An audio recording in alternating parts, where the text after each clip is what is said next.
At night, when the world settles and the noise gives way to quiet, you feel your mind unfold.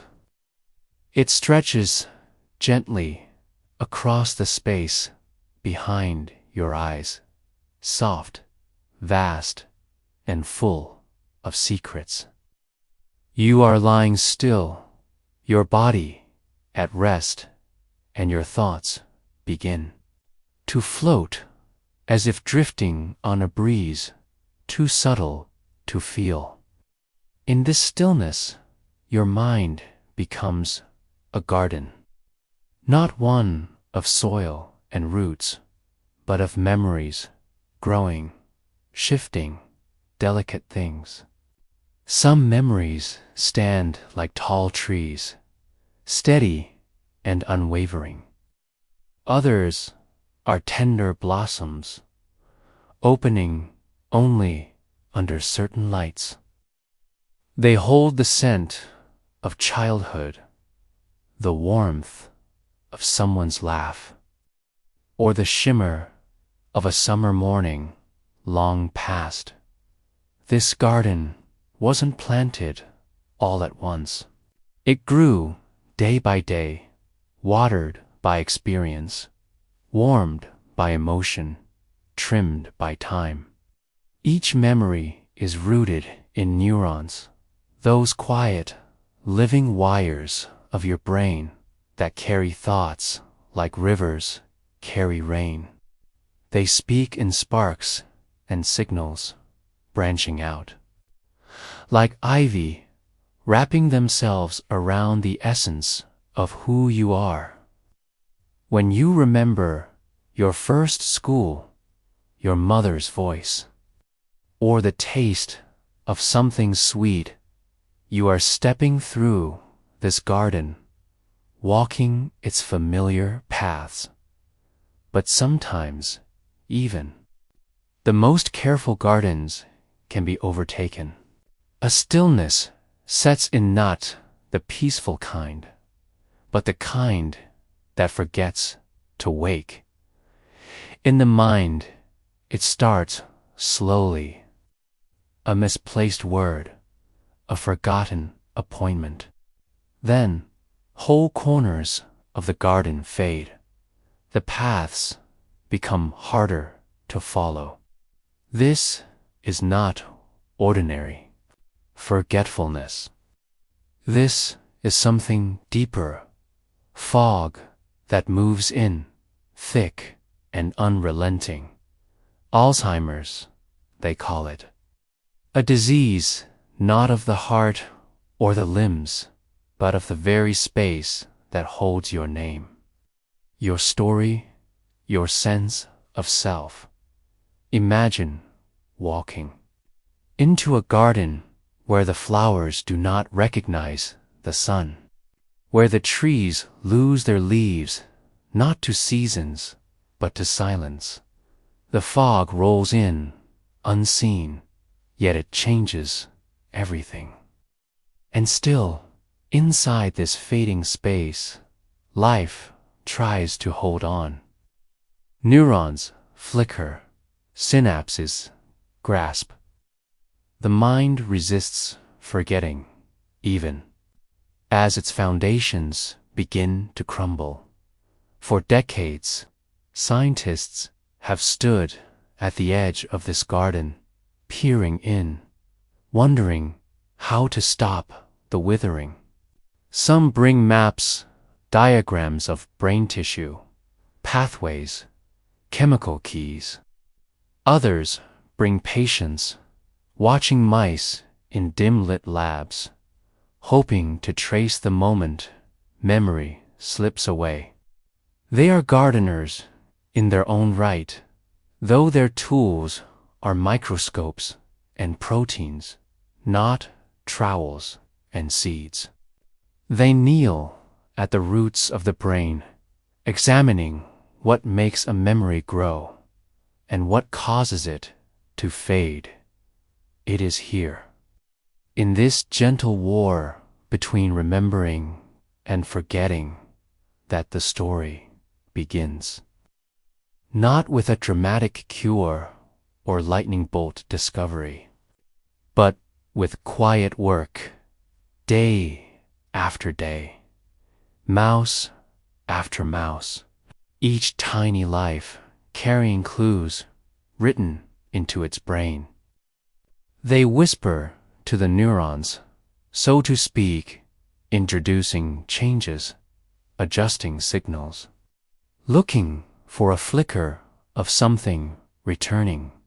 And one day, quietly, something did return in a small mouse, whose mind had begun to forget.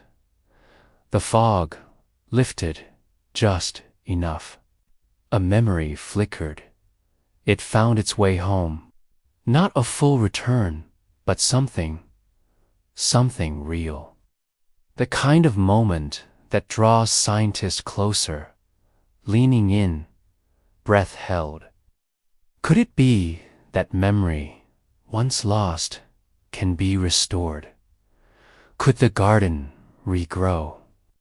Your mind, as it drifts tonight, may wonder at such a thing.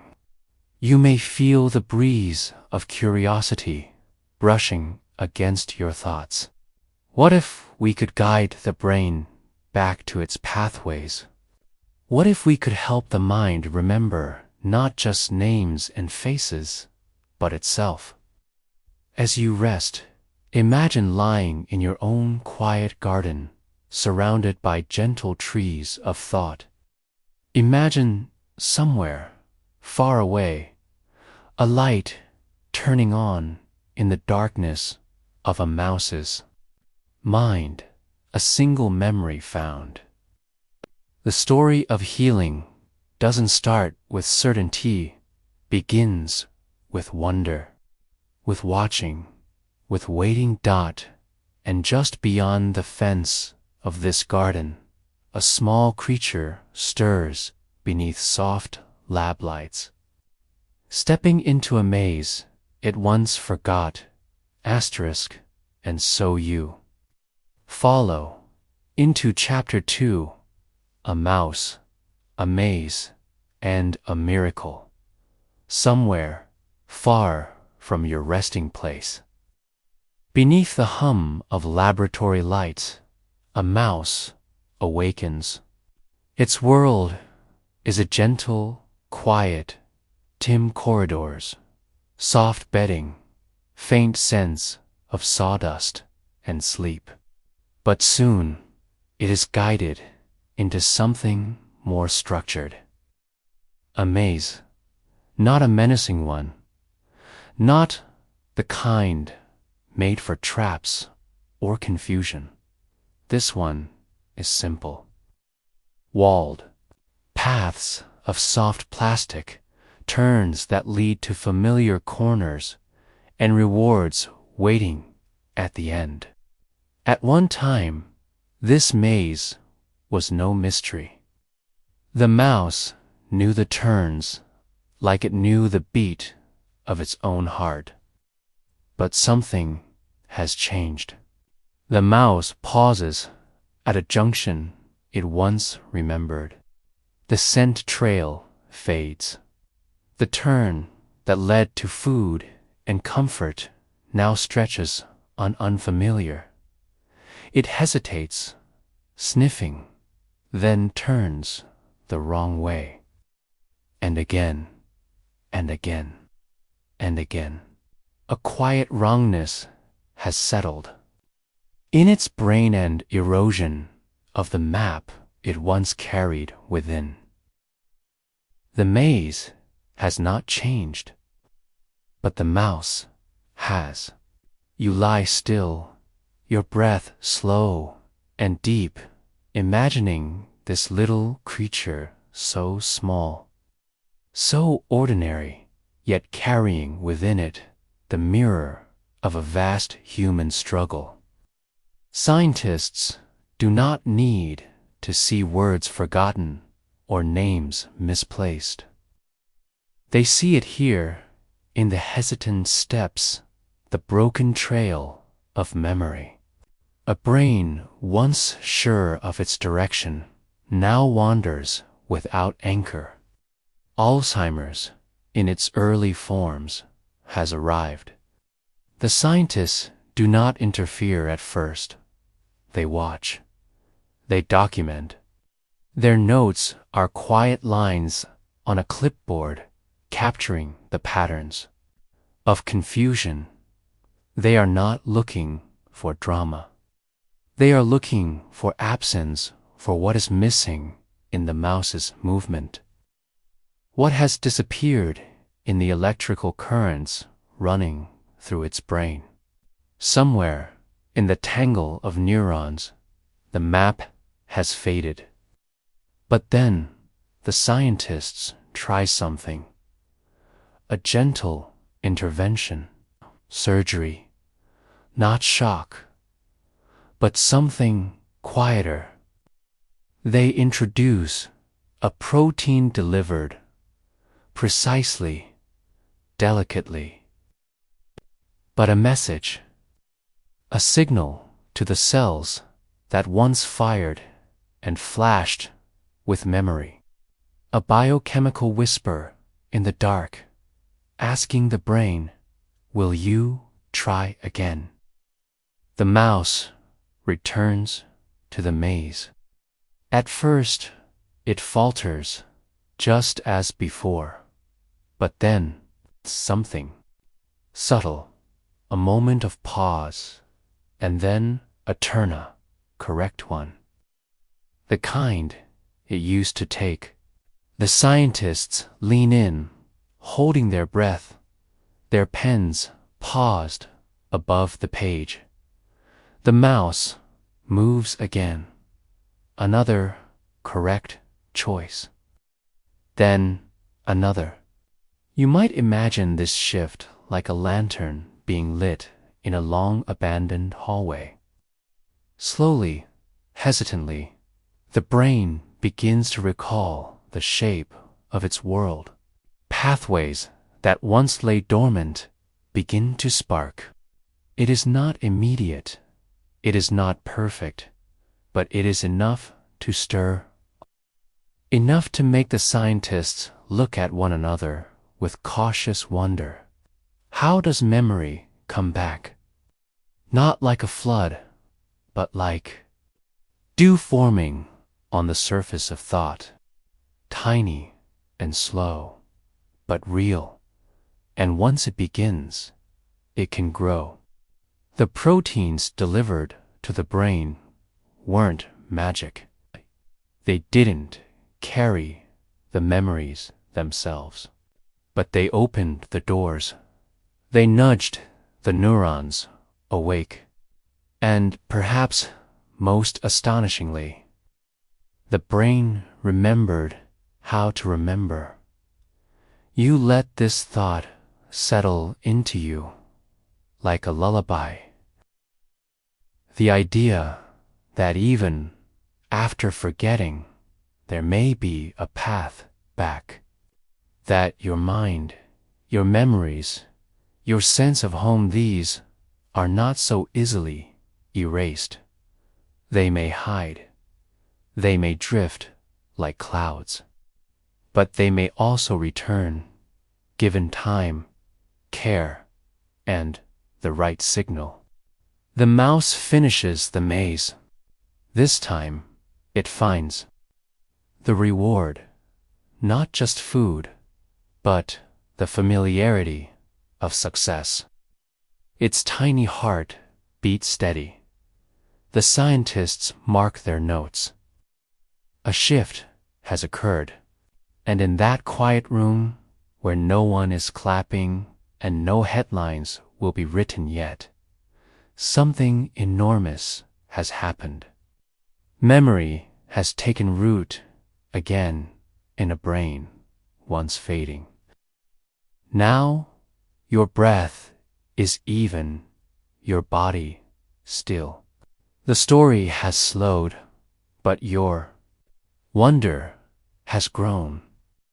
You might wonder how a memory even works, what it is made of, what holds it in place. if it can be lost and found? What is it, really? That question drifts with you now. Into Chapter 3. What is a memory made of? Memory seems like such an ordinary thing, doesn't it? You remember your name. You remember the way home. You remember a face, a scent, a moment where someone held your hand. But tonight, as you lie quietly in your bed and drift through this soft story, you begin to ask yourself not what you remember, but how. What is a memory truly made of? Not the thing itself, but the shape of it, the structure, the song inside the silence.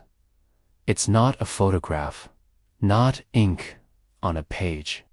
A memory is not stored like a file in a drawer, waiting to be pulled out. No, it's more alive than that. More delicate, more electric. A memory is like a ripple, like the ringing of a bell that keeps echoing long after the chime has faded. It's a pattern, a dance between brain cells. An invisible thread woven between thousands, sometimes millions. You imagine your brain now as a vast constellation, not cold, not distant, but warm with life. Stars blink softly across this sky. Each one is a neuron. Brains, messengers. They don't speak in words. They speak in sparks. When a memory forms, these sparks leap across tiny gaps between the neurons, gaps called synapses. And in that leap, something magical happens. A pathway is lit. A bridge is built. That moment is stored in a single place. But in the way these neurons are connected, how they fire, how they recognize each other again. To remember something is to retrace that spark, to send light along the old trail. The more often you do it, like walking the same forest path, the clearer and stronger that path becomes. Your brain is always learning how to remember. And memory then becomes a living network, constantly reshaped by what you feel, what you notice, and what matters to you. Now, imagine this. Each memory is a whisper passed from one neuron to another. If those neurons grow quiet, if the synapses weaken, if the cells forget how to pass the spark, the memory dims. Not gone, perhaps, but unreachable. Like a melody you once knew by heart, but now can only hum a few notes of. In Alzheimer's, the damage begins here. At the tiny points where neurons should pass signals, something begins to fray. Proteins accumulate, forming tangles and plaques that choke the communication lines. The brain becomes a place where the sparks struggle to cross, as if the stars are still shining. But the connections between them are lost.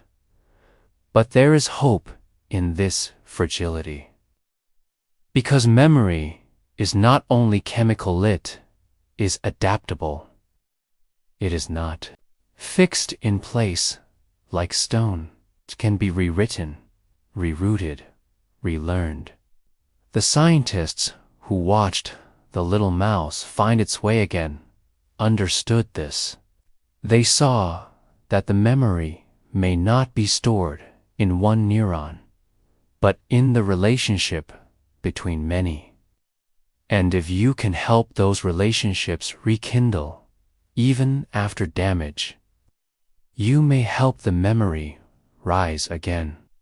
You feel this now as something tender. Your own memories drift toward the surface, soft flashes of childhood, a favorite song, a place you once loved. These are not files, not facts. They are feelings. They are light passing through your mind's quiet sky. Some memories you've forgotten already, but some return unannounced, like familiar scents on a rainy day. That's because memory is never truly gone. It waits. It lingers in the folds of your mind, quiet and patient. Your brain, even while you sleep, is pruning, strengthening, and reshaping these paths.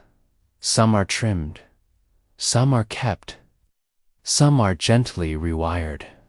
And so, when scientists introduced that delicate protein into the brain of the mouse, they weren't inserting the memory itself. They were reopening the path. They were encouraging the neurons to talk again, to remember how to remember. You might think now of a lighthouse, long dimmed, and then, one evening, its light begins to turn again.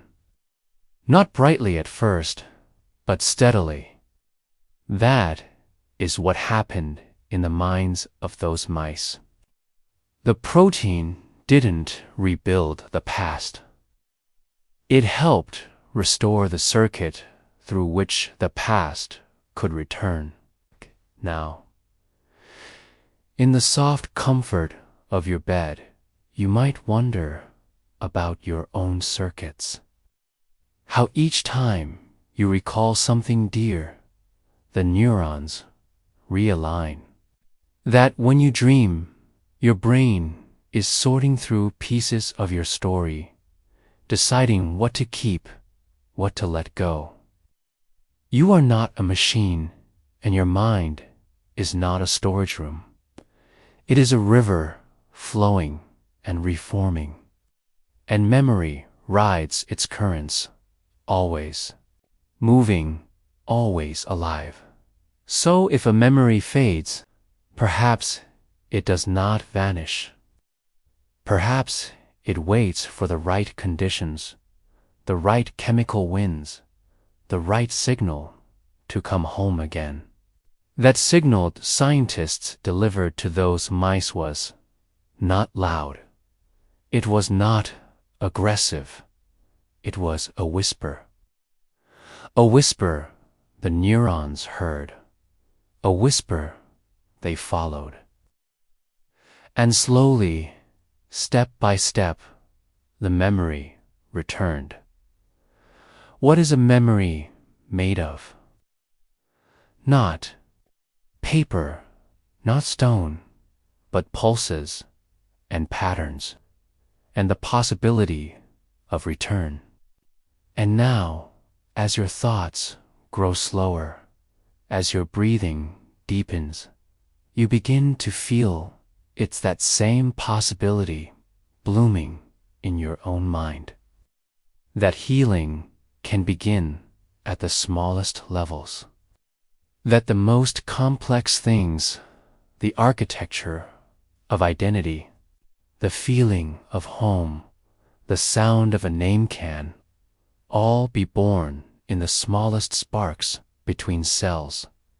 And if they can be born there, perhaps they can also be reborn. Which brings you to a quiet question. What happens when the brain begins to forget not because of time, but because something inside it changes? The fog is coming, but with it, perhaps the lanterns drift softly now. Into Chapter 4, The Alzheimer's Fog. There are many ways to lose something. You can misplace it, tuck it away so well that even your hands forget where they put it. But then there is a deeper kind of loss, the kind that doesn't feel like anything at first. It arrives slowly, quietly, like a mist rolling in while you sleep. You wake up and the room looks the same. The sun still rises. The voices around you speak with warmth. But something has shifted. The day moves forward, and you feel as though you've stepped just slightly out of rhythm. A name you've always known hangs at the edge of your mind, just beyond reach. You know that you know it, and yet you can't find it. So you smile, pretend, and move on. For now, this is how Alzheimer's often begins. Not with thunder, but with fog. You lie still now, and in your thoughts you watch it move slow, gray, patient. Not darkness, not silence, but a dimming, a quiet softening of definition. The mind's pathways that once gleamed like polished stone begin to blur at the edges. Signals slow. The neurons, those brilliant messengers of your memories, begin to lose their voice. Scientists have studied this fog for decades. They know its patterns, its fingerprints. They know it settles first in the hippocampus's seahorse-shaped region deep in the brain where memories are born and shaped. It is here that Alzheimer's whispers its earliest warnings. It is here where the cells begin to change not from age, but from something more insidious, a betrayal from within. Proteins, which normally help the brain function, begin to misfold. One, called amyloid beta, gathers in sticky clumps, forming plaques between neurons like heavy vines choking garden paths. Another, called tau, twists inside the neurons, forming tangles that clog the internal scaffolding of the cell. Together, they disrupt the delicate dance of thought. The garden becomes harder to walk. The pathways dim. You might imagine walking through your childhood home only to find some rooms have no doors. The kitchen is missing a wall. The stairs no longer lead where they once did.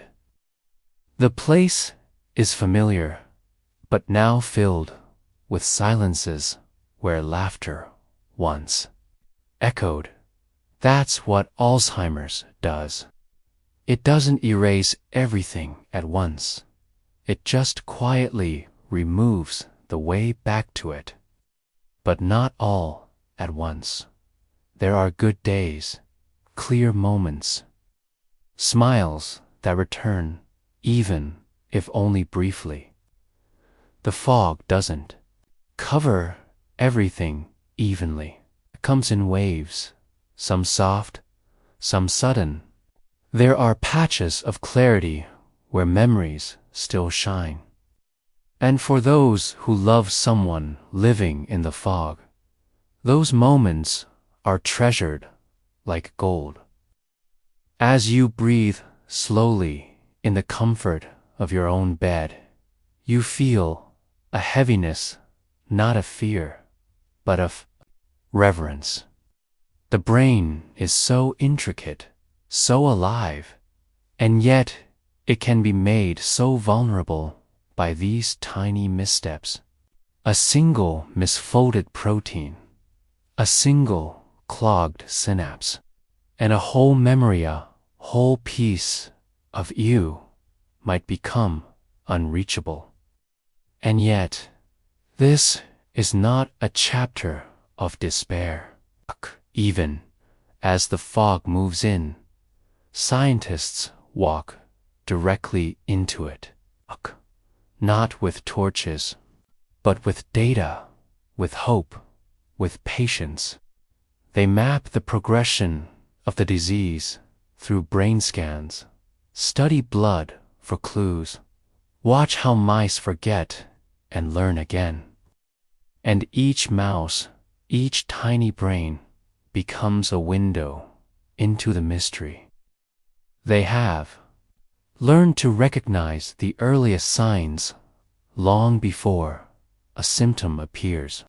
They can see how the fog begins to rise, how the proteins gather years before the mind stumbles. And this knowledge opens a door. What if we could stop the fog before it thickens? What if we could clear the path before it's lost? This question has led them to treatments not aimed at curing, but at reversing, at giving the brain another chance to find its way. And just as you now remember the little mouse finding its path again, so too do scientists remember that Alzheimer's is not just about forgetting. It's about the fight to hold on. You begin to see this fog not as a failure, but as a signal, a call for understanding. The brain is not breaking, it is trying to maintain balance, trying to remember how to be itself. And so, the work continues. In quiet labs, with quiet creatures, under soft lights, scientists coax memory from behind the mist. They measure proteins. They test therapies. Whisper to the neurons in the language of molecules. And sometimes the fog lifts, even just a little. You close your eyes more fully now, your mind draped in this idea that memory is not a possession, but a partnership, a conversation between you and your cells. And if that conversation falters, maybe we can find a way to start it again. But how? The answer may lie in something unexpected. Not in surgery, not in magic, but in the careful delivery of a single protein 1 that reignites the neurons, reminding them of who they were. And so you breathe in, slow and deep, and let that idea guide you into the next space, a space of renewal, a space of reversal. Softly now. You drift into Chapter 5, the gentle reversal. Asterisk, your thoughts do not live in isolation. They leap and dance across tiny gaps, synapse to synapse, like whispers passed along in a great glowing chain. As you lie still, your mind drifts inward to these sacred spaces where one neuron ends and another begins. A place where information becomes emotion, memory, sensation. It is in these fleeting sparks, these delicate crossings, that the brain's most profound conversations take place. In the soft dark, your imagination lingers there between the ends of two neurons. The synapse is not just a gap. It is a secret exchange, a handshake, a coded flicker of light. Imagine standing between two vast trees whose branches nearly touch, and between them is a spark, a firefly, a single signal moving with purpose. That firefly is a neurotransmitter, and it's here to deliver meaning words, memories, feelings. Each synapse, though impossibly small, is a whole universe of timing, chemistry, and precision. And in Alzheimer's disease, these connections begin to weaken. The signals go quiet, like fog settling over a once bustling village. Conversations dwindle. Messages arrive late or never at all. The trees begin to forget each other's language. But tonight, in the world of restored mice and curious scientists, a light has returned to the forest. The researchers focus not only on clearing amyloid plaques, the infamous culprits, but also on reviving the vitality of the synapses themselves. You see, the memory isn't just stored in cells it's passed, played, painted between them. It lives in the music of communication. They used a treatment that seemed to awaken these sleeping junctions. The mice, once lost in a haze of confusion, began to navigate mazes again, to recall patterns and pathways. Synaptic strength returned like birdsong at dawn, first quiet, hesitant, then blooming into something familiar. The brain began to hum again. You picture a little mouse walking through a maze, its paws soft against the floor, pausing at every turn, thinking, and then remembering the way forward, the smell of reward. The memory returns not as a flash, but as a feeling of certainty. That certainty is synaptic. Conversation restored.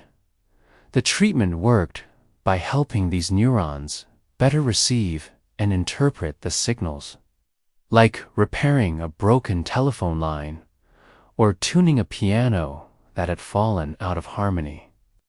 Each neuron, once isolated in silence, now picks up the call, responds, resonates, and your mind wonders, could this be a glimmer of hope for the human brain? Could these gentle sparks be restored in a grandmother's fading memory, in a father's uncertain gaze?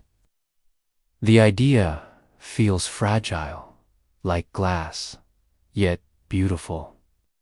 A future not yet real, but not impossible.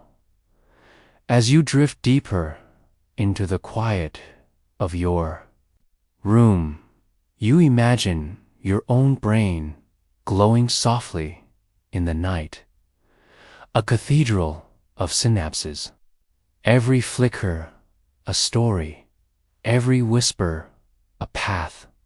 You imagine what it would feel like to lose those paths and what it might feel like to find them again.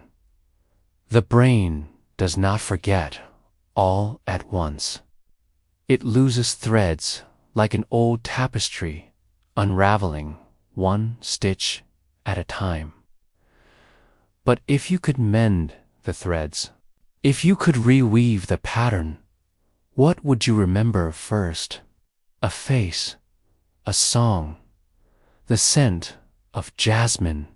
And as this thought floats through you, you begin to sense something even deeper than the synapse itself.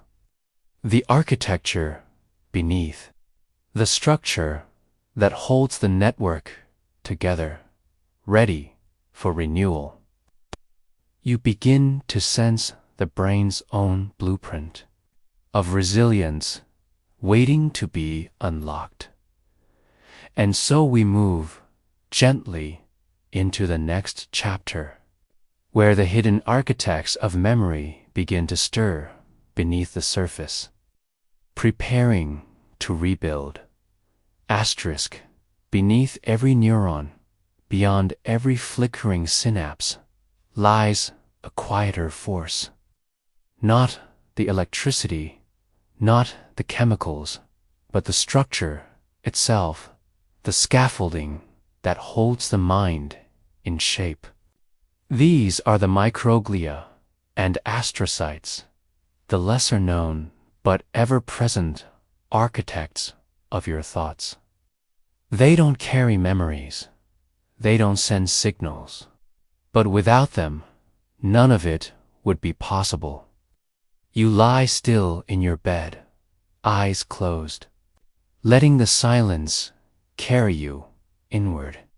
You imagine your brain not as chaos, but as a city. Not just a city of light and roads, but one with maintenance crews, support beams, and janitors sweeping through the alleys. These are the glial cells. They are not the stars of the show, but they keep the stage standing. Microglia are your brain's guardians, watchful, ancient. They patrol for damage, clean up debris, and protect against invaders. But in Alzheimer's disease, something shifts. These guardians grow restless. They forget their purpose. Instead of protecting the mind, they begin to attack it, stripping away synapses, responding to false alarms, stirring up inflammation that smothers thought. It's heartbreaking, really. A defense mechanism turned against the very thing it swore to protect. But the scientists, those patient, sleepless explorers of the mind, have started whispering to these hidden forces. Through new therapies, they are learning how to calm the microglia, to remind them what they were always meant to do: repair, not destroy; protect, not panic. In the mouse models, this was the second wave of healing. The first restored memory. The second cleaned up the battlefield. You imagine a ruined garden, overgrown, chaotic, dying. And then, slowly, the caretakers return. They prune the dead vines. They sweep the dirt paths. They coax the flowers back into bloom. Not overnight, but over time. Day by day, memory by memory. And then there are the astrocytes, the stars of the brain. Shaped like constellations, they cradle neurons like midwives holding something sacred. They don't speak, but they listen. They sense the balance of chemicals, the flow of ions, the pulse of blood. and they respond, quietly but critically. These star-shaped cells have been found to play a role in cognition, far beyond what anyone once believed. In Alzheimer's, they too begin to falter. They fail to support the neurons properly. The new treatment, this almost accidental discovery, seemed to stir them back into function. They brightened. They began to pulse again, guiding the brain's chemistry back into place. In one study, the scientists watched through microscopes as these cells realigned. It was like watching a ruined temple rebuild itself. Bit by bit, these glial cells reshaped the very terrain of memory. Your own astrocytes are humming in the darkness. They are working right now, cleaning, repairing, holding up the great machinery of you. And now, another truth begins to settle in your chest. We are not just our neurons. We are not just our thoughts. We are the builders, the caretakers, the silent gardeners within. And healing may come not from forcing memory back into place, but from giving the mind the conditions to heal itself. The mice, those quiet messengers of hope, had not been taught to remember again. Their brains had been given space to breathe, and when they could breathe, they could rebuild. The implications are staggering, Tona, not just for Alzheimer's, but for the entire landscape of mental decline, for Parkinson's, for dementia, for traumatic brain injury. If we can learn to speak to the architects, wake the caretakers, we may unlock recovery where none was thought possible. You picture this future.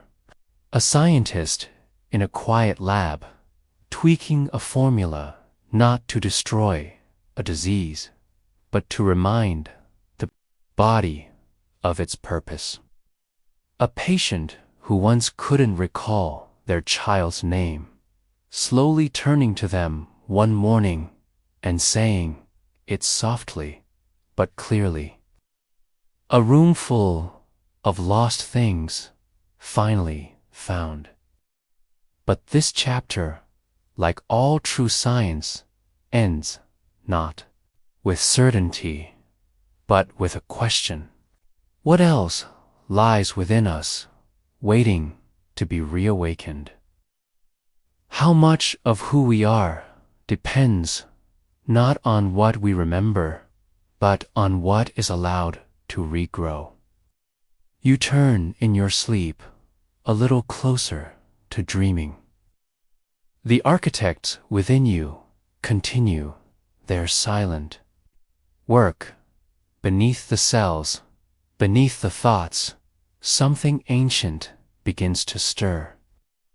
And the question lingers like a whisper. What if healing was never about fixing what was broken, but remembering how to build again? We continue now into Chapter 7, where the very blueprint of the brain begins to rewrite itself. Asterisk. They used to say the adult brain couldn't change. That once your neurons were formed, your personality wired, and your memories etched, everything became fixed like carving into ancient stone. But they were wrong. We now know the brain is a manuscript written in pencil, not ink. It edits, it erases, it writes new chapters, and sometimes it rewrites the ones it lost. This is neuroplasticity, the brain's innate ability to adapt, reorganize, and rewire. And in the battle against Alzheimer's, this ability may be our most powerful ally. You wake to a strange feeling.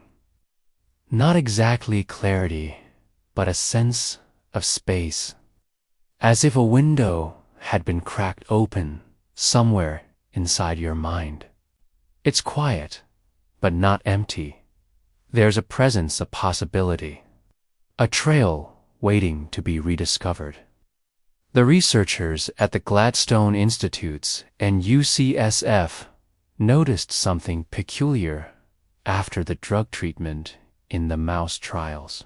Totally were the mice regaining memories they had previously lost. They were forming new ones, new mazes, new patterns, new puzzles. It was as if their brains had been given a second chance to grow. What they discovered next changed everything. It wasn't just memory restoration. It was rewiring. New dendritic spine-stiny branches that sprout from neurons and form connections began to appear in regions of the brain previously thought dormant. These spines are the physical manifestations of learning and memory. Without them, there can be no growth. With them, you are capable of becoming someone new, even in Alzheimer's, especially in Alzheimer's. This finding cracked open the myth that memory loss is only about destruction. It showed that the disease, while devastating, might be at least partially reversible, not by replacing what's gone, but by building something different in its place. Not a perfect recovery, but a functional one. A new map for the same landscape. A mouse that had forgotten how to navigate a familiar maze after receiving the treatment walked it perfectly once more, but in a twist that left even the lead scientist in stunned silence. The mouse then explored a new route, a smarter shortcut, a more efficient path. It hadn't just remembered, it had learned. In the past, Alzheimer's had been viewed like a wildfire once. It scorched the forest. Nothing would grow again. But now, it looked more like a storm. Devastating, yes, but survivable.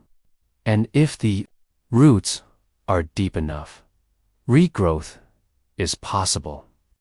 But this new frontier also poses a terrifying question. Who are we when our memories change? What happens to identity if the mind can not only forget, but rewrite itself? In the early stages of Alzheimer's, patients sometimes experience a period of clarity, a window where memories flood back for a brief time. Some call this the lucidity window. Caregivers speak of moments where their loved ones seem utterly present, aware, even profound. Some say it feels like speaking to a soul who stepped out of a fog just long enough to say goodbye. Others say it feels like a rebirth. Imagine those windows opening wider, not just for hours, but permanently. Imagine a world where instead of slowly fading, the mind paused, reflected, and then rewrote itself into something stable, if not identical. Would it be the same person or someone new? This question isn't just philosophical, medical. In patients whose cognitive function improves through neuroplasticity, their personalities can shift. A patient who once feared crowds becomes sociable. One who was forgetful becomes meticulous. It's not simply memory coming back, it's memory rewritten. One woman, part of a small experimental trial, regained the ability to recall her childhood after an experimental neurostimulation therapy.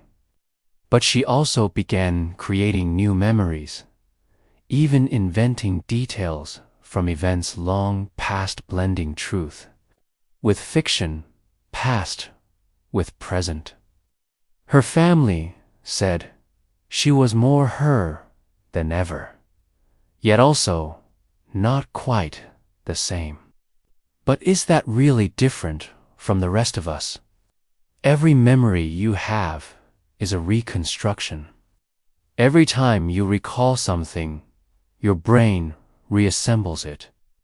You never remember the same thing twice, and in doing so, you alter it just a little. In that sense, we're all unreliable narrators. And maybe that's okay. The mice in the study weren't regaining perfect memories.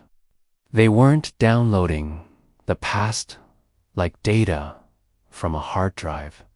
They were reimagining it, recontextualizing it, folding it into the new architecture of their altered brains.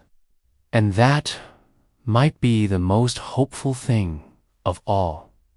Because if memory can be reformed, if identity is fluid but survivable, then perhaps even the most broken mind can find a way to write a new version of itself, one that still laughs, still loves, still recognizes the sound of its name. Neuroplasticity isn't just science, it's defiance. It's the brain's way of saying, I will not disappear quietly. As you lie there now, you begin to understand. The storm in your mind may have torn up old roads, but it's also carved out new ones.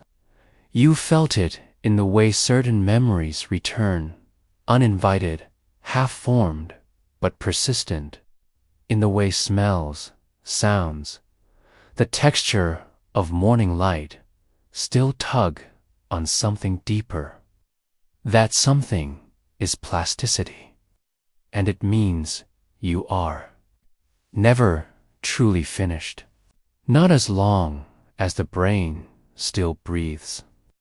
Not as long as one cell touches another. Not as long as there's still something left to write. Next, it's Chapter 8, where science meets a chilling twist.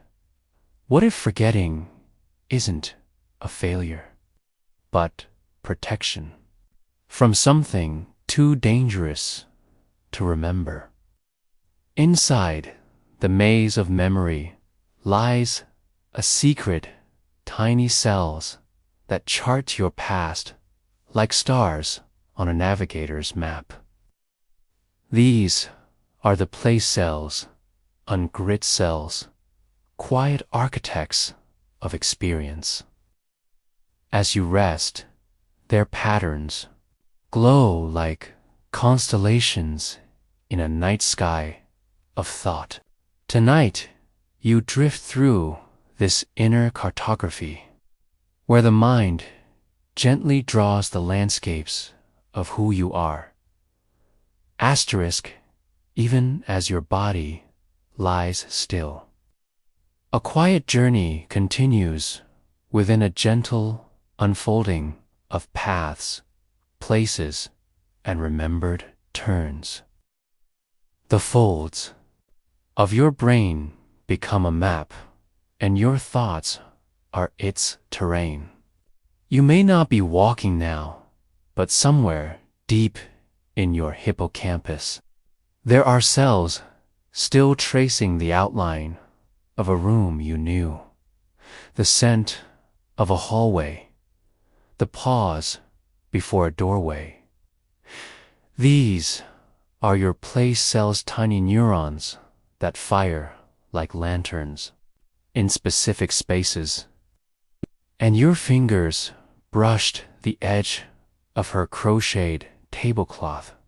One of these cells lit up when you stepped into the sunlit stairwell of your old school. Another blinked. Each step, each corner was gently recorded, marked by these silent guardians of space. They don't act alone. Like a net stretched across your mental world, there are grid cells, their partners in quiet precision. These grid cells form repeating hexagonal patterns, mapping the world around you like a honeycomb of memory. With each step you take, they hum together, encoding distance and direction, building a sense of where, even in the dark. Together, place cells and grid cells are the mind's internal compass. You've used them even without knowing. When you return to a city after years away and somehow remember the turn before the bookstore, or when you find your way back to your parked car by feel alone, it is these cells whispering the way.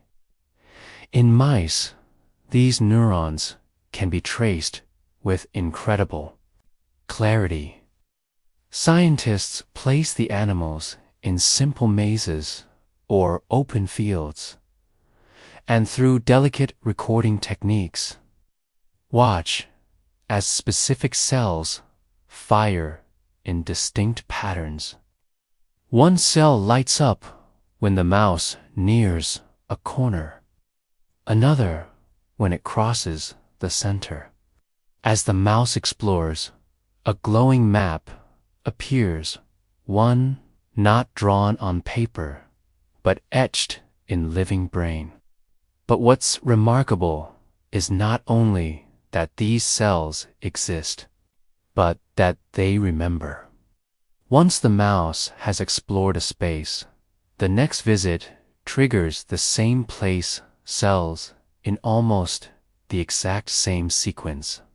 Memory, it turns out, is not only about time, it is profoundly tied to space. Our thoughts are situated. Our stories have coordinates. Even in humans, this is true. When you recall a memory vividly, it is almost always tied to a place. You remember where you were sitting, how the room smelled, whether the sun came through the window. These are not just decorative details. They are anchors. You, the brain, does not store memories as floating fragments. It grounds them spatially, emotionally, neurologically. As Alzheimer's begins to take hold, one of the earliest disruptions happens here in this spatial map. People begin to lose their bearings in familiar neighborhoods. They forget how to get home from a usual walk. Their inner compass fades, like a map slowly erasing itself line by line. It is heartbreaking, Because this disorientation is not just logistical, it's deeply personal. To not know where you are is to begin to lose who you are.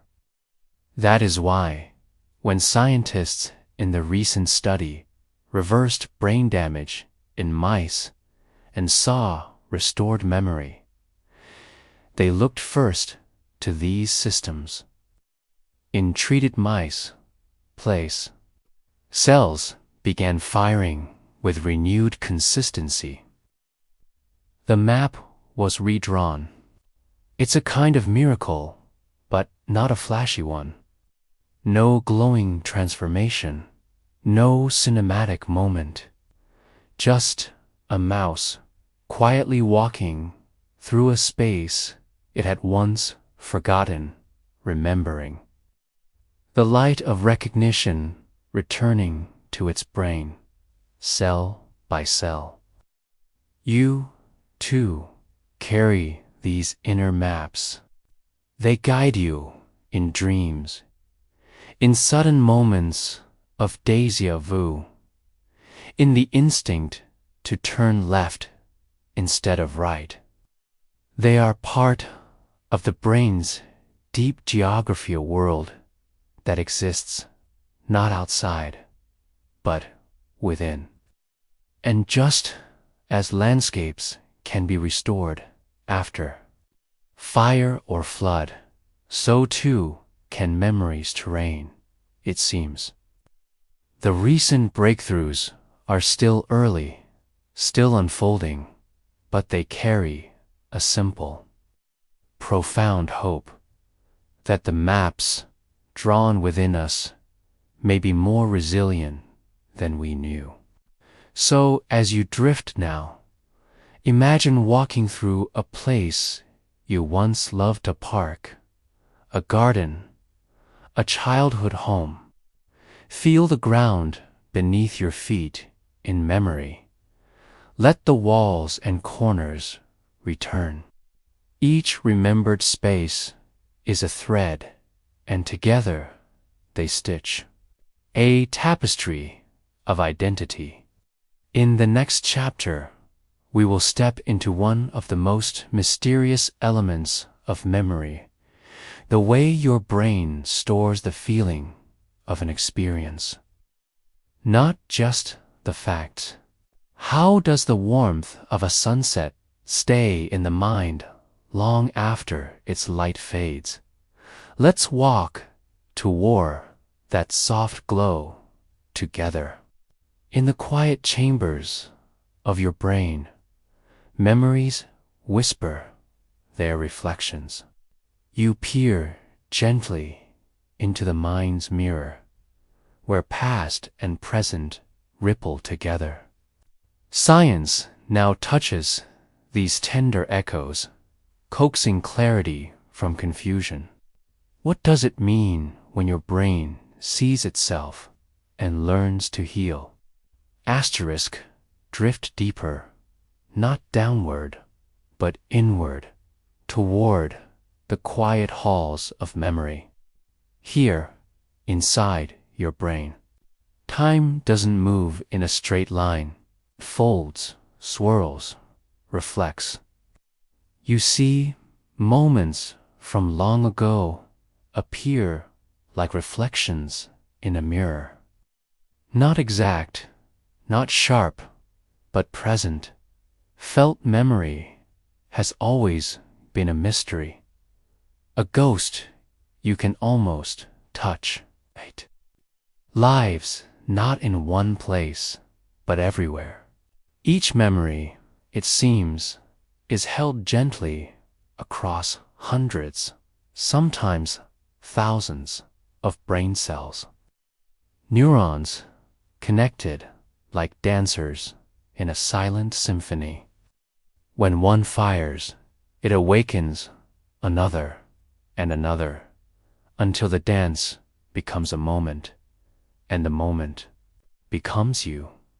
But in Alzheimer's, this dance becomes confused. The music falters, the connections grow tangled. You can feel it in the metaphorical air, the loss of clarity, the stillness where there was once joyful movement. Now, imagine a mirror, but not one of glass. This mirror is made of light, pulses, and echoes. Scientists call it brain imaging, but to your dreaming mind, it feels more magical. A way for the brain to see itself. With tools like functional MRI and PET scans, researchers can now watch the dance of your thoughts, trace the flow of your memory, and witness the quiet drama of a brain trying to heal. In mice, something astonishing was seen.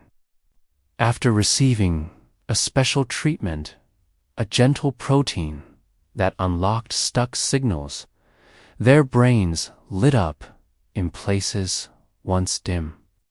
The fog began to lift.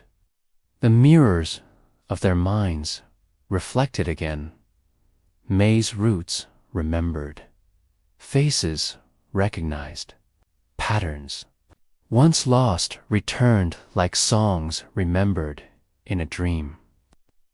It wasn't just healing, it was restoration. This mirror of the mind lets us see beyond the surface of forgetting. And in doing so, it teaches us that memory isn't fixed in stone. It's water. And like water, it can be redirected, cleansed, and returned to flow. You wonder what it might feel like to wake up one morning and remember again. To see your child's name come back to your tongue. To recognize your own handwriting. To hum a song from your youth without confusion. This is not fantasy. It is the quiet, hopeful promise of what science has begun to see in mice. Yes, but not only mice, because the mirror they hold up to themselves is, in some way, your mirror, too. Neuroscientists speak softly about the default mode network, a web of brain regions that flicker to life when you daydream, reflect, or simply rest.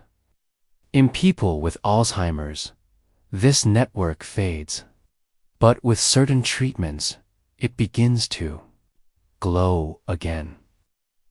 It is like watching a lighthouse beam return after a long night, flickering, then steady, then shining. In the quiet dark, you picture this, your brain like a great library, dimmed by time and dust. But someone, something begins turning on the lights. One aisle, then another. Books reappear. Shelves once empty, now full. The map of you returning, piece by piece. It does not happen all at once. Even in mice, the reversal took time. A gradual reknitting of the tapestry. But that too is hopeful. Because the brain, unlike a machine, is always becoming, always changing. The mirror of the mind doesn't simply reflect who you were. It also reflects who you might become again. You feel the rhythm of this healing, the slow, certain return of harmony where there was dissonance, the echo of thought growing louder, clearer. It's not just the brain regaining function, it's memory remembering how to be memory again. Some researchers whisper of a reawakening, a word both scientific and spiritual. What stirs in a mind when the mirror clears? What does the self say after so long silent? You float in this question gently, because that's where it must remain for now, a question. The science is early and the journey ahead is long. But in the mirror of the mouse's brain, we've caught a glimpse, not a cure, but a direction, not certainty, but hope. And hope, you realize, is not a distant light. It is a reflection already forming inside you. As you breathe softly in this space between knowing and not knowing, you feel something stir, a quiet invitation to look even deeper into the brain's nature, not as a machine, not as a puzzle, but as a living forest of connections that may, one day, fully remember how to bloom. And so, you drift onward, toward a world where memories might be stored, not just in neurons, but in light, in code, in whispers of your own biology, waiting to be heard again, even as memory frays, something quiet and golden remains. You walk the gentle border between forgetting and becoming. There is grace in the patterns still known by the body, and in the spaces where memory fades, new softness begins. This is the last chapter, but not the end. Asterisk, you are sitting now beneath a tree you do not remember planting, but it welcomes you as if it knows your name.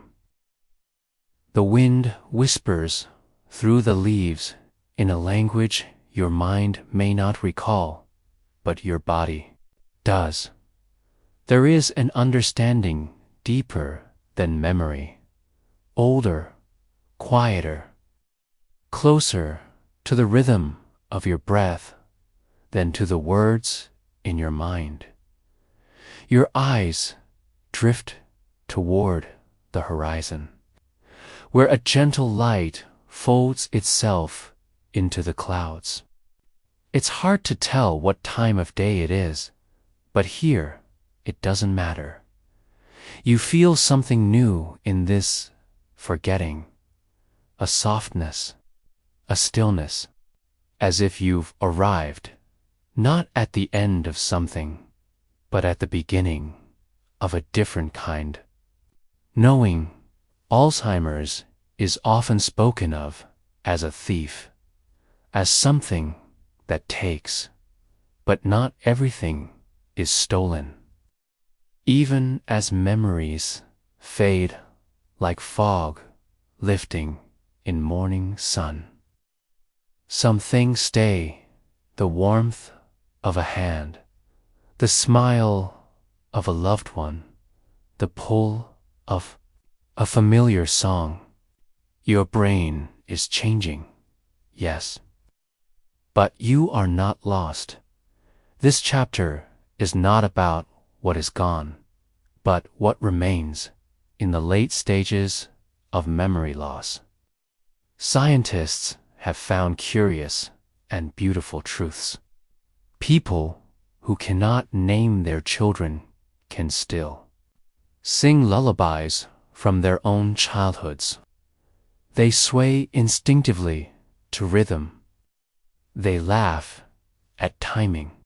They recognize love, not with words, but with something deeper, perhaps cellular, perhaps spiritual. This tells us something hopeful. That memory is not only stored in facts and names. It lives in gestures, in instincts, in the body's quiet choreography. Your brain, even when frayed, still knows how to be alive.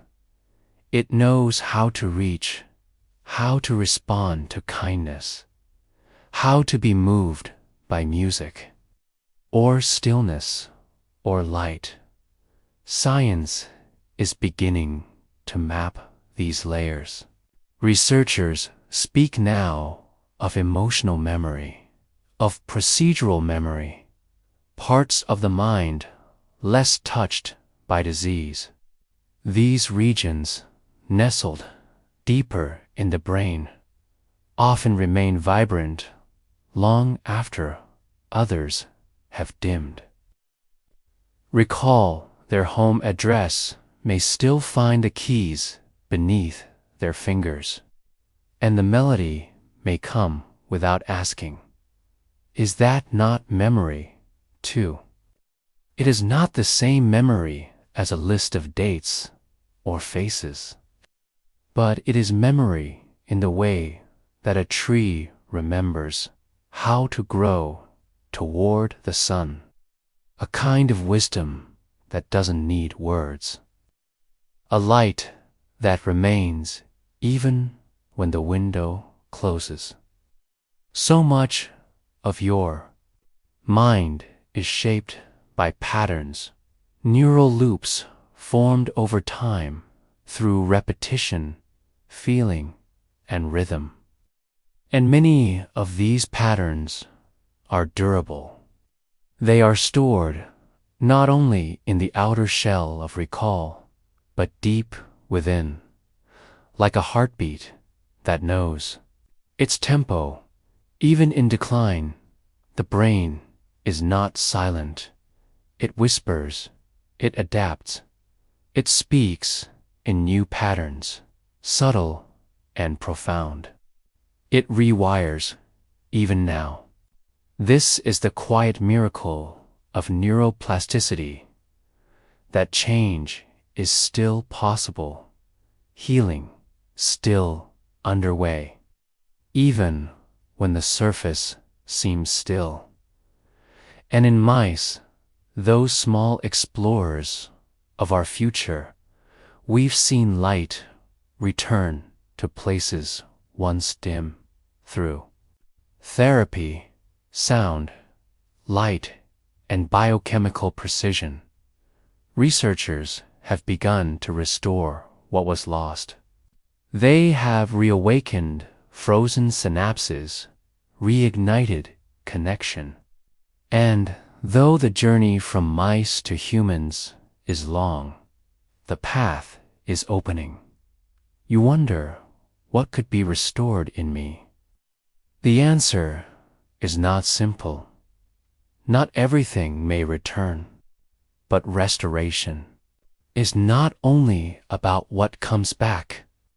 It is also about what is uncovered, what was always there, waiting quietly beneath the noise of thought.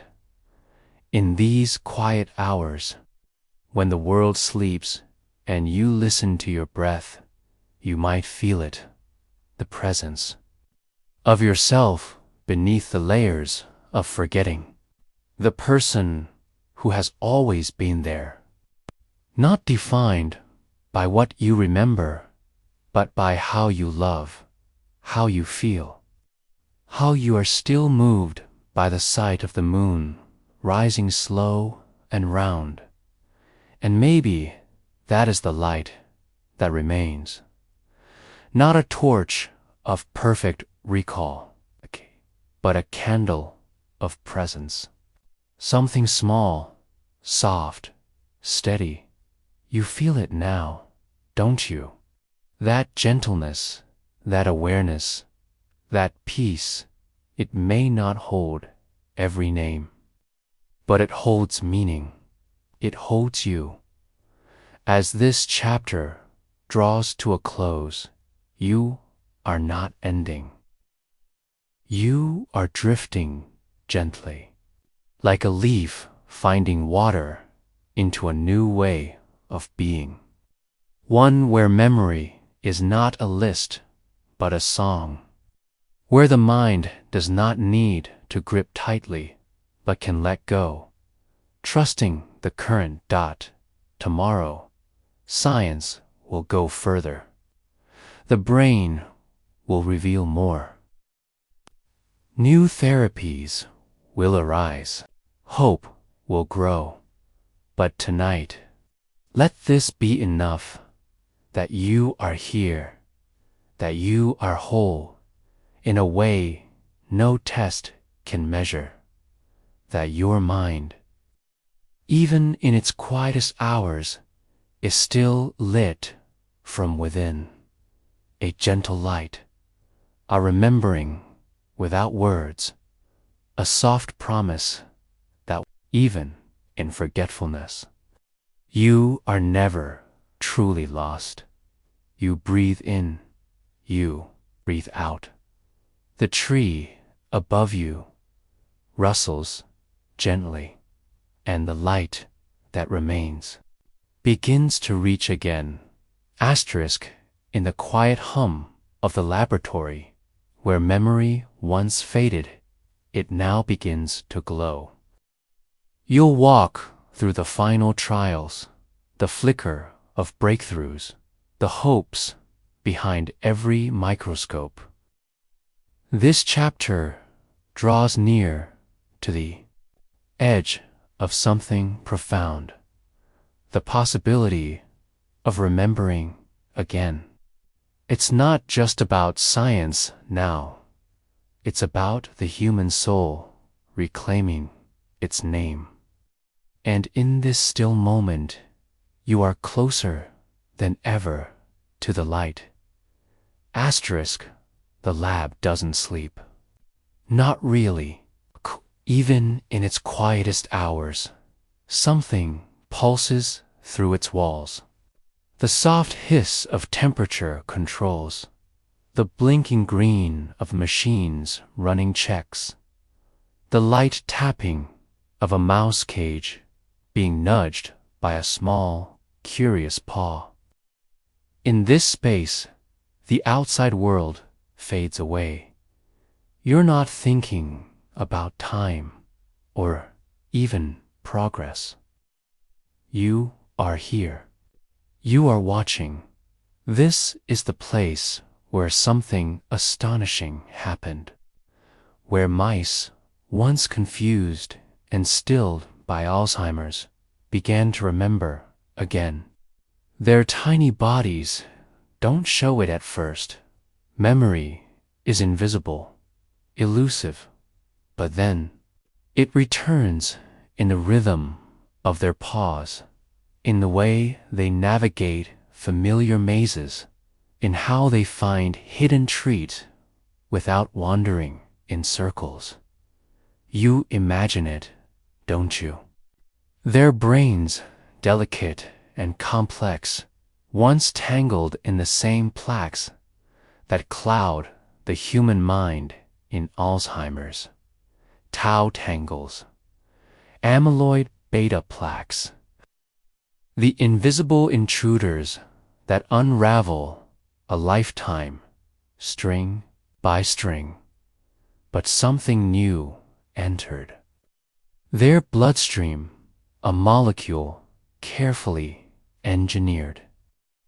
No more magical than a raindrop, but designed to cleanse, restore, and restart. A treatment not to mask, but to reverse. You watch the scientists' faces more than their data. There is something fragile in their hope, not naive, but sacred. As if they are whispering against the dark, and the dark is starting to whisper back something brighter. One researcher cups a mouse gently in her gloved hands. She's not speaking, but she is watching. The mouse's eyes Look forward now, not blank, not lost. There's recognition in that small twitch, that tiny pause before it turns its head toward the warmth of her palm, and inside its brain, in those tiny electric cities of memory, something is reconnecting. The treatment itself didn't arrive in a flash. It was years of failure, repetition, reimagining. The first proteins were unstable. Then they were too aggressive, damaging what they sought to repair. Then one day, a shift, a treatment that didn't just halt decay, but invited the brain to start again, to rebuild. Not like a machine, but like a forest after a long fire. Slowly, delicately, from the roots.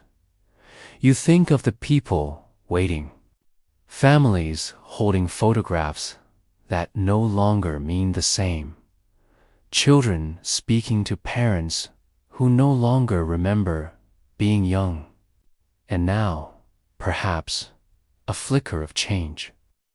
Not a miracle yet, not a cure, but a signal in the dark. A lighthouse beam reaching out to lost ships. The tests continue. Over days, weeks, the mice aren't just remembering, they're solving, navigating, learning. Their neurons fire like they used to, forming bridges where walls had been. It is measurable now, not just in charts or scans, but in motion, in behavior. Memory is no longer missing. It has returned, and with it, a question swells in your chest like tide. If this can happen here, in the quiet light of this lab, what might happen next? Your body relaxes as you imagine it. A patient one day receiving this same treatment, and their world becoming whole again. Not all at once. Memory doesn't return like lightning. It returns like dawn. The scientists write. They speak in cautious tones, promising, they say, a potential breakthrough. But in their silence is a deeper truth. They've seen something impossible.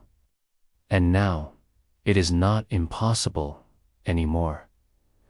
You close your eyes for a moment, listening to the machine's hum like lullabies. This is not a fairy tale. It is not a dream.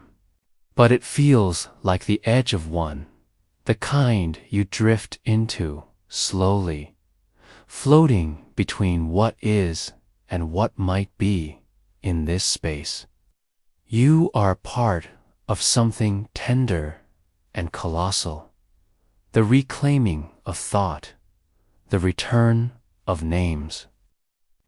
Where memory may be lost, but not forever, you breathe in deeply, you hold it, and then you let go. Because just beyond this lab, in another part of the world, someone is waking up, and they remember something they didn't yesterday. Tomorrow, the trials will expand. New questions will rise. But tonight, there is stillness. A deep and sacred pause, and from this quiet place of restoration, where light seeps gently into the brain's darkest folds, you begin to wonder, what if memory is not just what we keep, but what comes home to us when we wait with enough light? Asterisk, in this final drift of thought, you find yourself walking beside tomorrow, not a future of frantic cures, but of quiet awakenings. You reflect on what it means to remember, to forget, to be human. Science becomes a lullaby for the soul, not just the brain. And in that stillness, the horizon softens, not with certainty, but hope. Asterisk, the future does not arrive all at once. It comes in whispers, in the soft shuffle of lab coats, in the click of microscope lenses, in the breath between notes on a clipboard. You walk alongside it now, not rushing, not reaching, but simply witnessing. What once felt like an impossibility, the reversal of memories unraveling, now exists as a fragile fact in the world of mice. A tiny miracle, quietly breathing. Under fluorescent lights, as you drift through this final chapter, your mind turns toward the path ahead, toward what this all might mean, not just in petri dishes or peer-reviewed papers, but in living rooms, in quiet bedrooms, in the steady clasp of a loved one's hand. The idea that memories once thought lost might be found again. It glows like a lighthouse in the fog dot. You imagine an older version of yourself, sitting in a sunlit room, a cup of tea in hand, photos scattered like breadcrumbs across a table. The scent of lemon, the gentle buzz of late afternoon, your brain, once faltering, slowly stirring back to clarity, not all at once, but like music returning to a radio station through static. You don't remember everything, but what you do recall, your mother's laugh, the smell of rain, the taste of ripe mangoes feels crisp, full of color, rooted. That's the dream, isn't it? Not immortality, not perfection, just continuity. To remain yourself a little longer, to hold on gently. Even as time tries to peel your fingers away, and the scientists, those quiet travelers of the unknown, they are still walking, still testing, still failing, learning, trying again. Their progress is not a sprint. It is a garden, patient, messy, full of seasons. And in this latest bloom, this discovery that old neurons can flicker with light again, we glimpse a truth older than medicine, that healing is possible, even where we feared it was not. You wonder, then, what this might teach us beyond biology. If memory can return, perhaps compassion can too. Perhaps we can remember how to care for one another, how to slow down, how to listen. These lessons do not come from drugs or genes, but from presence, from sitting beside someone who forgets you every morning and loving them anyway. From the way we gently repeat names, stories, songs like offering breadcrumbs back to a wandering mind. In this imagined future, hospitals are quieter. Nurses speak in soft voices.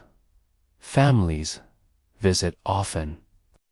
There are no miracle pills, but there is progress, steady, humane, imperfect. Maybe it's not about defeating Alzheimer's completely, but about softening its sharpest edges, about making room for dignity, for joy, for late-blooming Dot, and for you. This journey through memory's maze ends not with a final answer, but a gentle question. What do you want to remember? Not data, not dates, but moments. The feel of wind through open windows. The way your childhood dog used to blink slowly at you. The exact silence of snowfall. Memory, you realize, is not just a record. It is a feeling. A warmth behind the ribs. A tether to who we are and who we've been allowed to become. So now, as you return from this exploration, your mind quiets. Your thoughts, once darting like fireflies, begin to rest. You don't need to understand every mechanism, every molecule. It is enough to know that progress is real. That somewhere in a lab filled with light, someone is helping the future remember itself and you. You're part of that future, even as you sleep. Your curiosity, your care, your quiet hope, these are the things science moves toward. Slowly, gently, like turning pages in a very old book. Rediscovering a story that was never really lost. Let that story cradle you now. Let it hum beneath your breath. Let it carry you into the gentle dark, where thought gives way to dreaming, and dreams give way to dawn. And as you drift, the question lingers softly in the hush before sleep. What memory, waiting in silence, is ready to return?